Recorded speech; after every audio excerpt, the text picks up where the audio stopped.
খুব শিগগিরই গণতন্ত্র পুনঃপ্রতিষ্ঠিত দেখতে পাবো, এই হোক অঙ্গীকার। আপিল বিভাগের রায়ের পর ইশরাকের শপথের বিষয়ে কি বললেন সিইসি?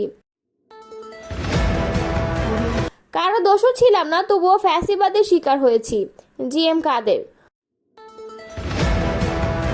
সরকারকে ধাক্কা না দিলে কি কাজ হয় না? সার্জিস আলম এমনটাই মনে করছেন।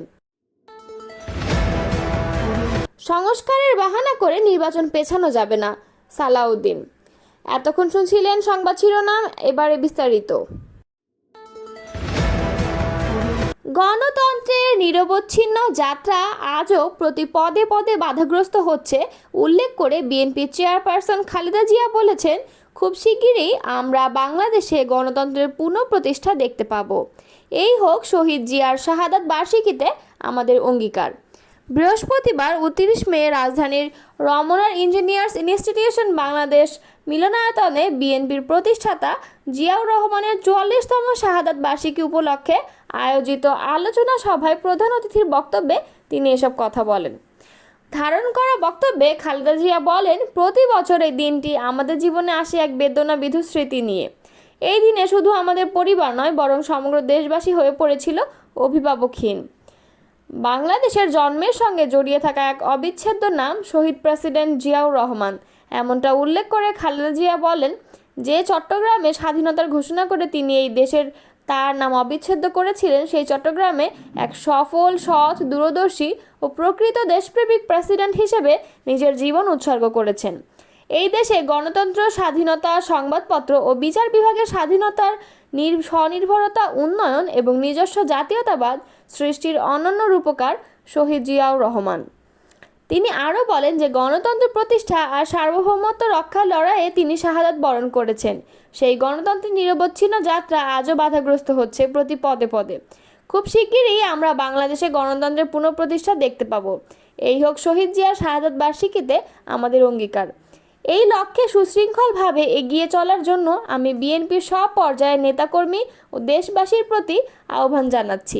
খালেদা জিয়া বলেন, মনে রাখবেন, সবার জন্য গণতন্ত্র ও উন্নয়নের মাধ্যমে সব সমস্যার সমাধানের যে রাজনীতি শহীদ জিয়া রেখে গেছেন, তা বাস্তবায়নের মাধ্যমে তার প্রতি শ্রদ্ধা জানাতে হবে।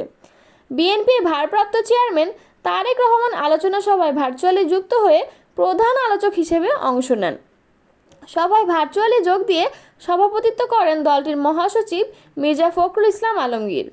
আলোচনা সভায় বিশেষ অতিথি ছিলেন দলের স্থায়ী কমিটির সদস্য মঈন খান এবং ইকবাল হাসান মাহমুদ টুকু।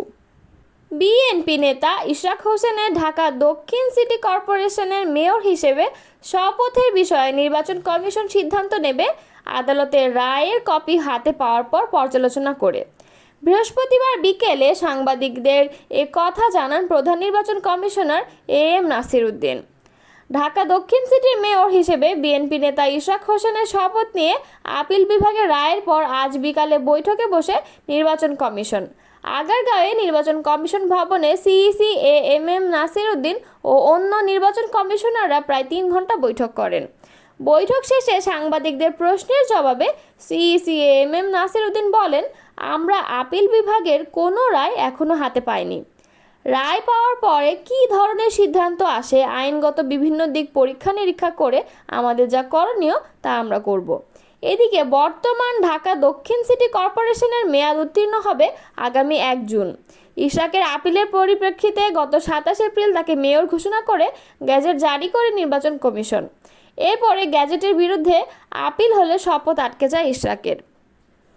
জাতীয় পার্টির চেয়ারম্যান GM কাদের বলেছেন, আমরা কারো দোষর ছিলাম না, আমরা নিজস্ব রাজনীতি করেছি। কিছু কিছু সময়ে আমাদের অনেক ক্ষেত্রে অনেক কিছু করতে বাধ্য করা হয়েছে, যেটা ফ্যাসিবাদ বলা হয়।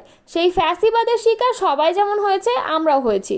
বৃহস্পতিবার বিকেলে রংপুর নগরীর সেনপাড়ায় তার বাসভবন দ্য স্কাই ভিউতে সাংবাদিকদের সঙ্গে আলাপকালে তিনি এসব কথা জানান। এ সময় GM কাদের বলেন, যারা আমাদের দোষর বলছেন তারা বাংলাদেশের রাজনীতিতে কতটুকু ধারণা রাখেন তা নিয়ে আমার সন্দেহ আছে। বাংলাদেশের রাজনীতিতে আমাদের দোষর খুব শত্রুরাও সহজে বলতে পারবেন না। কথার কথা বলতে পারেন, কোনোভাবেই আমরা দোষর নই। যেখানে আওয়ামী লীগ খারাপ কাজ করেছে তার সবচেয়ে বেশি প্রতিবাদ করেছি এবং অন্য যে কোনো দলের চেয়ে বেশি সোচ্চার ছিলাম। তিনি বলেন, প্রধান উপদেষ্টা এবং তার সঙ্গে তরুণ নেতৃত্ব, যাদের তিনি তার অভিভাবক এবং নিয়োগকর্তা হিসেবে পরিচয় করিয়েছিলেন, তারা মিলে দেশকে সুস্পষ্টভাবে বিভক্ত করে ফেলেছেন। এই বিভক্তি দিন দিন আরও শক্তিশালী হচ্ছে এবং একজন আর একজনের উপরে সংঘাতপূর্ণ একটি পরিস্থিতির সৃষ্টি হয়েছে। সামনের দিকে বড় ধরনের সংঘাতের দিকে যেতে পারে বলে আশঙ্কা করছি। প্রধান উপদেষ্টা জাপাকে রাজনৈতিক দল হিসেবে স্বীকৃতি দিচ্ছে না জানিয়ে তিনি বলেন, রাজনৈতিকভাবে তিনি আমাদেরকে বাদ দিয়ে গেছেন, মানে হিসেবে আমরা নেই, তার হিসেবে রাজনীতি করার অধিকার আমাদের নাই। আইনগতভাবে এখনও আমরা নিবন্ধনভুক্ত একটি দল। কোনো ধরনের ঘাটতি না থাকা সত্ত্বেও আমাদের রাজনৈতিক দল হিসেবে স্বীকৃতি দিতে চাচ্ছেন না। তারা রাজনৈতিক প্রক্রিয়ায় প্রতিদ্বন্দ্বী মনে করে আমাদের রাজনৈতিক অধিকার থেকে বঞ্চিত করছে। আমাদের লোকজনদের ধরে নিয়ে আটক করে রাখা হচ্ছে। পৃথকীকরণ নীতি গ্রহণ করে বর্তমান সরকার রাজনীতিতে কোণঠাসা করার জন্য দেশের একটি বৃহৎ অংশকে সমস্ত রাজনৈতিক অধিকার থেকে বঞ্চিত করেছে।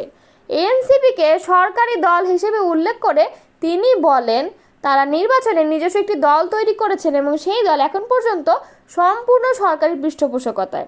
এখন পর্যন্ত কোনো রেজিস্ট্রেশন পায়নি। আমি মনে করি তারা আইনসিদ্ধভাবে রাজনৈতিক দলের স্বীকৃতি পায় না, কিন্তু তাদেরকে সমস্ত ক্ষেত্রে প্রায়োরিটি দেওয়া হচ্ছে।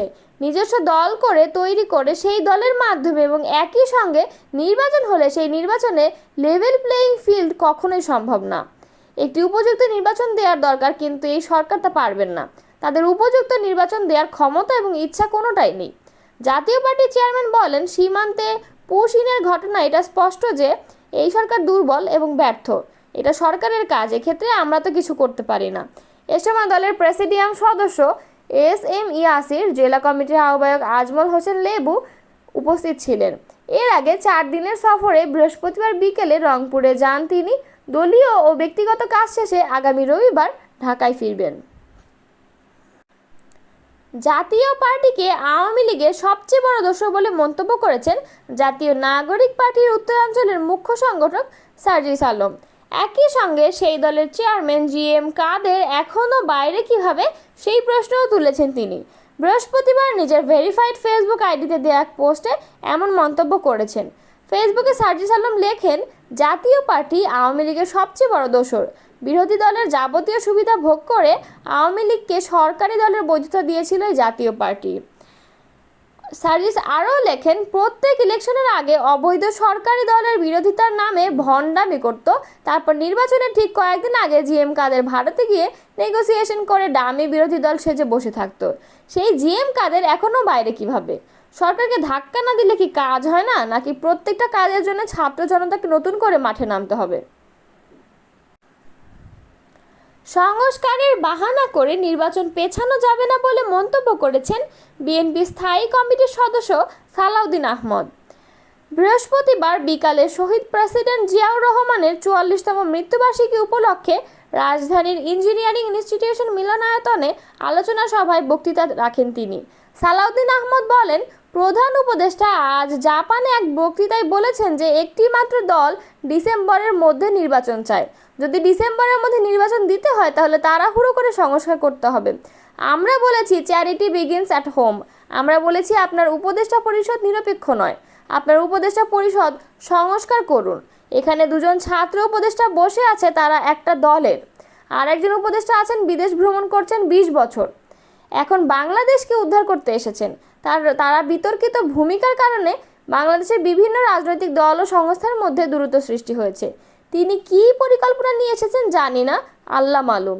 আরও কয়েকজন ফ্যাসিবাদের দোষর আপনার উপদেষ্টা পরিষদে আছে। প্রধান উপদেষ্টাকে উদ্দেশ্য করে তিনি আরও বলেন, সংস্কার করেন, তবে সর্ষের মধ্যে ভূত রেখে যদি সংস্কার করেন, সংস্কার আর হবে না। যেসব সংস্কারে ঐক্যমত্য হবে তা 1 সপ্তাহ থেকে 1 মাসের মধ্যে সংস্কার সম্ভব। যদি আপনি না পারেন আমরা করে দেব। বিএনপি স্থায়ী কমিটির সদস্য বলেন, শুধু সাংবিধানিক সংস্কারের মধ্যে যেসব বিষয়ে ঐক্যমত্য হবে সেসব সংশোধনী নির্বাচিত সংসদের মধ্যেই করতে হবে। এটাই হলো আমাদের পরিষ্কার বক্তব্য। তিনি বলেন, সংস্কার বলে যে ফেনা তুলছেন, কয়টা সংস্কার করেছেন আপনারা? সংস্কারের বাহানা করে নির্বাচন পেছানো যাবে না, জাতিকে বিভক্ত করা যাবে না।